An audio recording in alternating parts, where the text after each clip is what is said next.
Hey, strong side, it's Desta. Welcome to Whiteboard Wednesday. Today we are going to talk about wall balls. So one of the great things I love about wall balls is it is a great whole body dynamic exercise, right? So it includes strength plus cardio all in one fantastic movement, okay? Also, it's going to help you increase your explosive power, which translates really great to box jumps and thrusters, which we actually had today. So that's a really great thing about it. The other thing is it's a really great functional exercise. So it includes squat and to push press. So that's also helps us in our daily life where we find ourselves squatting and lifting things every single day. Okay guys, so we're going to talk about some tips and tricks for the wall ball specifically. First off, just your setup and getting started and set up for that wall ball. So when you come over here with the wall ball, you want to be ideally about arm's distance from the wall, arms fully extended.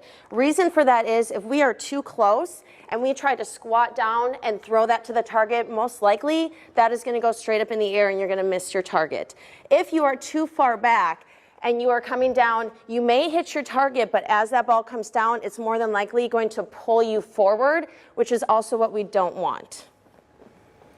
Okay guys, our next tip is where you want to hold the ball. You want to hold that nice up and high in that front rack, right underneath that chin. Ideally those hands you want to be, think about 5 and 7 o'clock where you're holding those hands. You don't want to hold it too far on either side. You want to get it right up underneath that ball.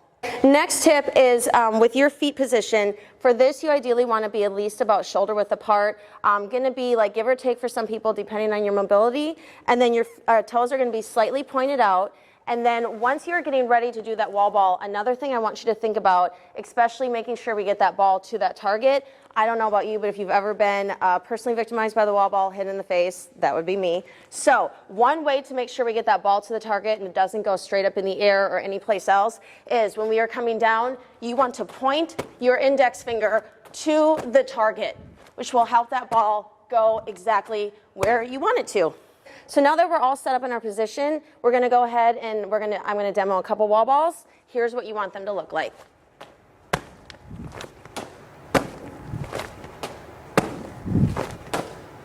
Okay guys, so now that we just did a few reps of the wall ball, a couple of things I want to point out. One is we tend to hold our breath, or at least I do, on doing these wall balls, right? It really jacks up our heart rate. So one thing you want to focus on is as you're starting that wall ball, taking a big breath in on the way down, you're going to inhale and then blow that air out as you do that wall ball, right? So you're going to exhale on the way up. Make sure you're really driving through those legs, full hip extension, and keeping that chest up nice and tall as you're doing that wall ball, making sure you're breathing.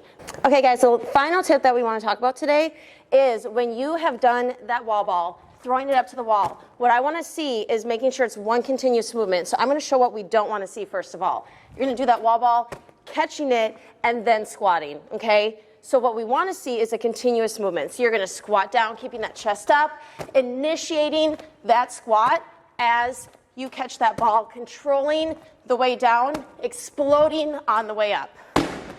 Okay, I hope you found those tips helpful. Have a great day, strong side.